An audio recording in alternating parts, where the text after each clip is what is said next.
Can you maybe walk through what your approach is on doing this analysis and maybe some planning tips that you could do, like from an activity schedule, if you're building a calendar out, when do you want to start putting checkpoints in and what activities do you want to do throughout the year? Yeah. The Hopefully all of our providers and hospitals are doing an actual analysis on revenue change or revenue impact every year, because we know every year the conversion factor changes, the fee schedules change, and even though we're talking about Medicare, that really does sort of trickle down to our other payers because it's market based. So hopefully they're doing that. At the same time, though, it is also a comparison on how much is my revenue going up or down compared to, like you said, how much am I paying out more or less based on the change on the work RVU. We had this happen. I mentioned the 2020 to 2021 massive change where, if you remember, prior to 2021, our conversion factor was actually over $36. Everyone forgets that because it seems like it was so far long ago. And of course, we're sitting at 32, 35, or actually 34, 33 this year, but it was 32, 35 last year. So we've had this huge reduction. But back then, what happened is there was a huge increase in the work RVU value. So the opposite of what you said happened. The physicians came and said, "Oh, I'm going to make all this more money because my work RVUs are valued so much higher." But at the same time, the value of those work RVUs actually went down, specifically from $36 to about $34 at that point.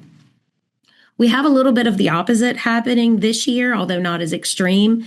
But while the work RVU values are going down, the actual conversion factors went up. So you have to weigh both sides. You have to see what the impact is on the revenue side, and then what's the impact on the payout side, on the compensation side, to see, am I still paying my providers what we intend to pay them? I use the term intended compensation a lot because we do get kind of caught up on conversion factors and thresholds and work RVU values. But in the end, there isn't, in fact, a market value for a particular service. And so what we're really doing is trying to make sure we're looking at how the revenue changes and how the value of the work changes, so that regardless of what the model looks like, you end up back at intended compensation. And if you don't, then at that point, there needs to be a potential shift or adjustment to your compensation models. Because in one scenario, the physician's making too much compared to what's being reimbursed. And in the other scenario, they're making too little compared to what's being reimbursed. So I hope that answers your question. It really is both sides of the coin having to be compared, the revenue as well as the value of the work. I really like the word intended Mhm. compensation there. I think that helps frame the discussion when you're talking about these nuanced changes here. Mhm. I kind of observed too, I was working at a health system in 2020 and we had to handle this massive change, and it was kind of a new experience for us, that level of change. Do you think, where should this type of analysis be done? Like, who should have oversight of it? I think obviously the revenue teams and the RCMs should be owners of on the reimbursement side. But I think from a provider and physician compensation perspective, is this something from the compensation committee? Because I hear a lot of required skill sets, right? We need someone that really knows the physician fee schedule. We need some folks that know revenue cycle and billing and coding. We need some regulatory compliance folks. And we need people that understand physician comp models.